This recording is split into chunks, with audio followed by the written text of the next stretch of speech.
परम श्रद्धेय पूज्य महाराज जी के चरणों में कोटि कोटि नमन प्रणाम करते हुए संस्था के सभी वरिष्ठ पदाधिकारी सदस्यगण, सभी सत्संगी धर्म प्रेमी भाई बहनों, जिम्मेदार सेवादार बहनों को सादर जय देते हैं। परमार्थी प्रेमी भाई बहनों, संत इस धरती पर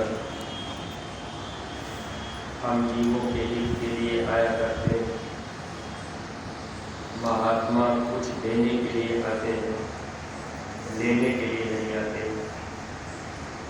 लेकिन हम सब अज्ञानी जीव, जब महात्मा हमें कुछ देना चाहते हैं तो हम सब लोग उनके करीब नहीं आ पाते। गुरु महाराज इस धरती पर जीवों को लाभ देने के लिए अथक परिश्रम करते रहे, लेकिन सब के सब लोग बातों को नहीं समझ पाए। महात्माओं के करीब आकर के जब सिर्फ हम आप महापुरुषों के वचन की तरफ ध्यान रखेंगे, तब हम आप धीरे धीरे कुछ लाभ प्राप्त कर लेते हैं। जब अमर लोग सतलोक से एक संत इस धरती पर आते हैं तो काल भगवान भी उसी समय हजारों शक्तियों को साथ में उतार देते हैं। काल की शक्तियाँ भी इस धरती पर अब वो भी गुरु के रूप में आकर के बैठ जाती हैं। बहुत से प्रेमी भाई बहनों के अंदर ये भावनाएं उत्पन्न हो जाती हैं कि हम उस जगह ही क्यों जाएं, जैसे इस धरती पर तमाम लोग गुरु बनकर के बैठे हैं। लेकिन प्रेमी भाई बहनों, जो सच्चे गुरु होते हैं, जो सब भेदी गुरु होते हैं, वही गुरु हम जीवों का कल्याण कर सकते हैं। इसीलिए महापुरुषों ने ये बताया था, अंधा गुरु और बहरा चेला ये दोनों नरक में जाते हैं। गुरु भी नरक में जाता है, चेला भी नरक में जाता है। इतना ही नहीं, जो गुरु पूरा नहीं है, जो गुरु अधूरा होते हैं, अगर उनके पास कहीं जाकर के हम आप फंस गए तो ऐसे जीवों को मोक्ष मुक्ति नहीं मिल पाती, बल्कि ऐसे जीव फिर काल के हवाले जाते हैं।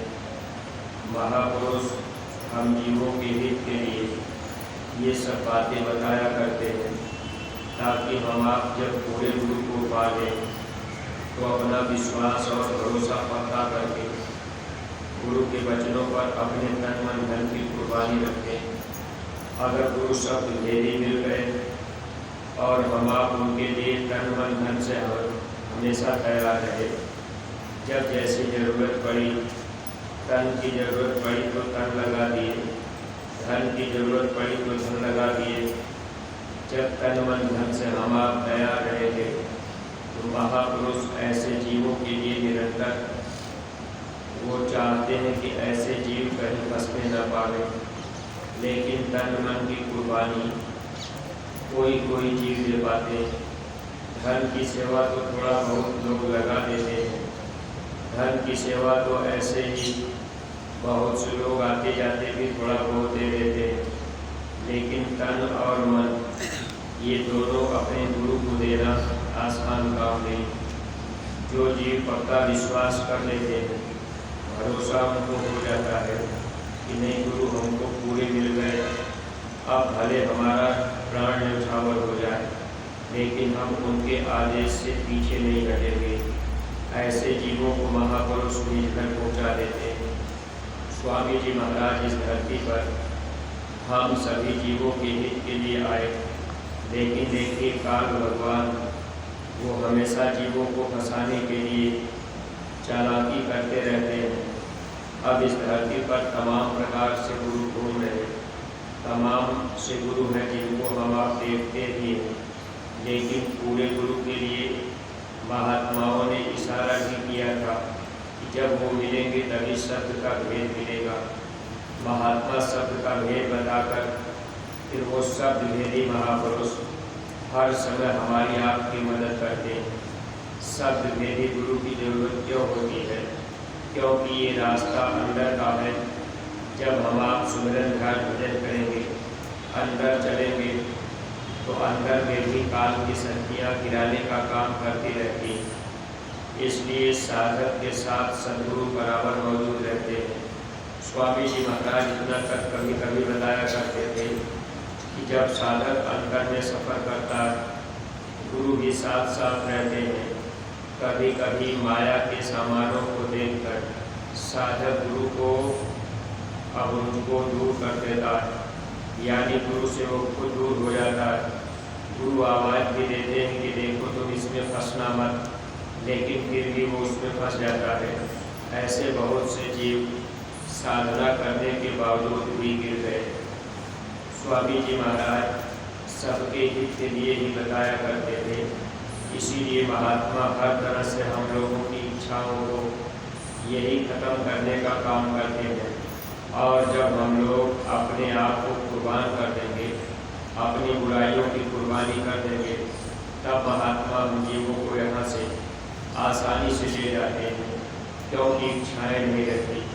देखिए, आप कभी विचार कीजिए, जब अपने ही घर परिवार में अगर किसी से लड़ाई झगड़ा हो गया, पति पत्नी में भी झगड़ा हो गया, ऐसे समय में अंदर अंदर गुरु के प्रति प्रेम भी बढ़ता है और फिर संसार से विरक्ति पैदा होती है।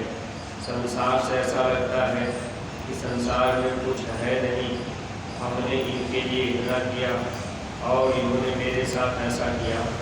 जब संसार से धक्का लगता है, तब जीव का मन परमात्मा की तरफ मुड़ता है। उस समय कभी कभी रुलाई भी आती है और मन भी भजन की तरफ लगता है। फिर ये मन बड़ा शांत रहता है। और जब हम आप हमेशा हर परिवार में हंसी खुशी में रहते हैं, तो ये मन जो है उसी खाने पीने में, इधर उधर की बातों में हम लोगों को बहला लेता है। मन का काम है हम लोगों को बहला फुसला कर परमात्मा के रास्ते से हटाना। और सद्गुरु इसीलिए चाहते हैं कि जब लोग साधना करेंगे, शांत रहेंगे, कम बोलेंगे, कम खाएंगे और बर्दाश्त करेंगे, तो ये परमात्मा की एक तरह से जड़ी है। कम बोलना, कम खाना, बर्दाश्त करना। जैसे कम बोल रहे तो हम लोगों से कर्म ज़्यादा नहीं बन पाएंगे। दिन भर में बहुत ज़्यादा हम आप बातचीत करते रहे तो उसमें कुछ न कुछ बातें ऐसी भी निकल आएंगी जिनसे कर्म बन जाएगा। इसलिए महापुरुष चाहते कि संसार में भी लोगों का मन जो बाहर की तरफ लगा है वो अंदर की तरफ आ जाए। और पूरे गुरु क्या चाहते हैं? वो चाहते हैं कि ये जीव जो बाहर भटक रहे हैं अंदर की तरफ चलने का प्रयास करें। इसीलिए सुमिरन ध्यान भजन के विषय में स्वामी जी महाराज एक बात बताया करते थे, अगर आप एक साथ 1 घंटा नहीं बैठ पाते तो कभी 10 मिनट बैठ गए, कभी 5 मिनट बैठ गए, कभी हम कहीं खेत में काम कर रहे, कहीं सेवा कर रहे। अब मान लीजिए घर परिवार में कहीं तो कभी 2 मिनट 10 मिनट के लिए 5 मिनट के आपके बंद किए ध्यान कर लिए, कभी भजन में बैठ गए 10-5 मिनट। तो दिन भर अगर हम आप 10 बार बैठे, 2-2 मिनट बैठेंगे तो 20 मिनट होगा, 5-5 मिनट बैठ गए तो 50 मिनट होगा।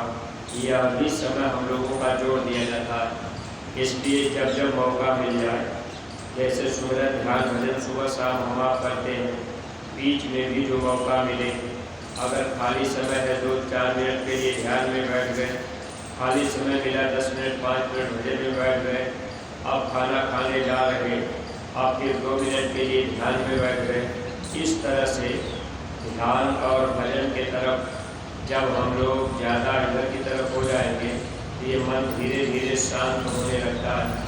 मन का स्वभाव चंचल है, ये हमेशा चंचल रहता है। और हम आप जब तक शांत नहीं होंगे, मन शांत नहीं होगा, कि दुनियावी चीज़ों में हम आप रहते रहेंगे। इसलिए महापुरुष तो चाहते हैं कि हम जीवों को यहाँ से धीरे से निकाल दें, लेकिन मन की गति, मन की चंचलता जल्दी रुकती नहीं है। इसका असर खान पान से ज़्यादा होता है। इसलिए खान पान जब शुद्ध और सात्विक करेंगे, यानी ज़्यादा चटपटा भोजन हम आप अगर न करें, ज़्यादा मिर्च मसाला तेल इसका प्रयोग न करें, तो मन के जो चंचलता है वो धीरे धीरे कम होने लगेगी। और खुद आप इस बात को जान भी रहे, जैसे अगर भंडारे में बिल्कुल सादा भोजन बन जाए, उसमें कोई स्वाद आपको न दिखे और कहीं स्वादिष्ट भोजन बन जाए, तो जब स्वादिष्ट भोजन होगा तो यही मन उस 2-4 रोटी ज़्यादा भी खा लेगा। अगर भोजन स्वादिष्ट नहीं है तो फिर हम आप उतना नहीं खा पाते। तो स्वादिष्ट भोजन मिलने से ज़्यादा भोजन कर लेने पर इसका भी असर हो जाता। कम भोजन करने पर कम खाना, ये एक तरह से हम प्रेमियों के लिए परमार्थ में बहुत बड़ा लाभकारी। कम खाएंगे, लगता तो ऐसा है कि भाई से धीरे धीरे हमारा शरीर कमज़ोर हो जाएगा, लेकिन साधन भजन के लिए स्वामी जी महाराज बताया करते थे कि जैसे हम आप नाम की दौलत पाए, अब ये शरीर में जो खून है, इस खून को महात्मा जलाकर फिर धीरे धीरे बदलने का प्रयास करते हैं। तो जब शरीर कमज़ोर होता है और इधर साधन भजन करने लगेंगे तो अंदर से शक्ति मिलती रहेगी। ऐसा नहीं कि कमज़ोर हो जाएंगे, कुछ नहीं कर पाएंगे, ऐसा नहीं होता। अगर साधन भजन करते रहे तो अंदर से शक्ति मिलती रहेगी। फिर हम आप दोनों तरह का काम, यानी सेवा भी कर लेंगे और भजन भी कर लेंगे। केवल ज़्यादा अगर हम आप खाने पीने के लालच में ज़्यादा उधर ही गिर गए तो फिर साधन भजन जो हम आप करना चाहते हैं वो हम लोगों से नहीं हो पाता। भोजन ज़्यादा हो गया, मन में आलस आ जाएगा, नींद आएगी, फिर हम आप नहीं कर पाएंगे। मन कहेगा अच्छा थोड़ी देर बाद कर लेंगे, फिर थोड़ी देर बाद नींद खुली तो फिर कहेगा अच्छा अभी थोड़ा समय बाद कर लेंगे। ऐसे धीरे धीरे वो समय को पास कर लेता है। इसलिए परमार्थी प्रेमी भाई बहनों, हम सब लोगों को ऐसे समर्थ सदगुरु मिल गए। गुरु महाराज ने हम लोगों को रास्ता बता दिया। अब हम लोगों का फर्ज और कर्तव्य है हम लोग गुरु महाराज के बताए हुए रास्ते पर चलते रहें, यानी कम बोलना, कम खाना और कम बर्दाश्त करना। ये 3 चीज़ें अगर हम आप अपने जीवन में अमल करें और हमेशा ध्यान रखें कि भाई ज़रूरत बस हम बातचीत करेंगे, ज़रूरत से ज़्यादा हम आप बातचीत नहीं करेंगे। सेवा करते समय भी अगर हम आप कम बोलना चाहें तो अच्छा रहता है। सेवा में अगर हम आप सेवा कर रहे, चुप रहेंगे, मन गुरु की तरफ लगा रहेगा तो इसका विशेष लाभ मिलता है। जो बहुत से प्रेमी चतुर चालाक होते हैं, सेवा भी अच्छे ढंग से कर लेते हैं, चुपचाप रहते हैं और वो अपना मन सेवा में लगाए रहते हैं। सेवा में भी मन लगा है और ध्यान गुरु की तरफ भी लगा है। इस तरह से लाभ कोई कोई प्रेमी कमा पाते हैं। सेवा में भी जब हम आप हंसी मस्करी करते रहेंगे, मन दूसरी तरफ लगा रहेगा, सेवा भी कर रहे हैं लेकिन मन दूसरी तरफ है, तो इस तरह से लाभ हमको आपको पूरा नहीं मिल पाता। हम हर परमार्थी प्रेमियों का एक फर्ज और कर्तव्य है कि हम आप इस परमार्थी रास्ते पर ज़्यादा से ज़्यादा परमार्थ कमाने का काम किया करें, ताकि ये जन्म जीवन हम लोगों का सार्थक बन जाए।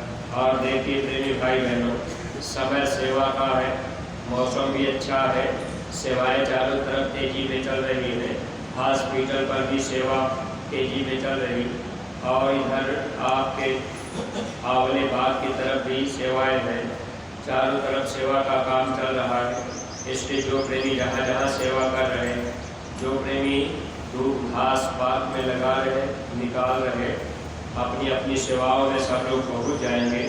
साफ सफाई करने वाले सेवादार प्रेमी अपनी सेवा में और भंडारे के लोग भंडारे में, जो प्रेमी हर घर टहल घूम कर के समय बिता रहे हैं, आप ये समझिए कि आपका मन आपको धोखा दे रहा है। अगर ये मन इसी तरह से घुमाता रहेगा तो फिर धोखा ही धोखा मिलेगा। भले सदगुरु के पास हम आ पाए, लेकिन मन अगर धोखा देता रहा तो फिर बचाव नहीं हो पाएगा। इसलिए यहाँ आने के बाद अपना समय सेवा में बीते, ये ध्यान हर परमार्थी प्रेमियों को रखना चाहिए।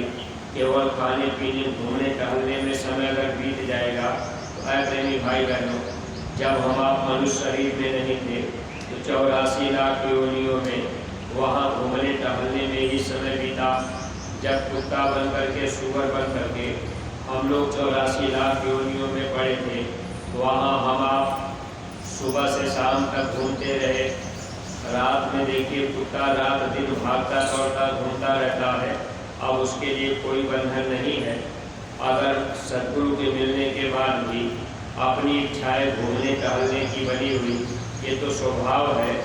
अब उसी स्वभाव बस हम आप घूमना टहलना चाहते हैं। 84 से होकर के आए, वही स्वभाव मन के अंदर पड़ा, फिर ये मन चाह रहा है। लेकिन सत्संग में आ गए, सद्गुरु के करीब आ गए, सेवा का मौका भी मिला, तो थोड़ा मन को समझा बुझा करके आप अपना समय सेवा में लगाइएगा, ताकि लोग और परलोक दोनों का लाभ मिल सके। इन्हीं शब्दों के साथ हम अपनी वाणी को यहीं पर विराम दे रहे। कोई बात अगर अटपटी लगी है तो आप लोग क्षमा कीजिएगा। सब लोग प्रेम के साथ मालिक के पावन नाम का उच्चारण करेंगे। जय गुरुदेव।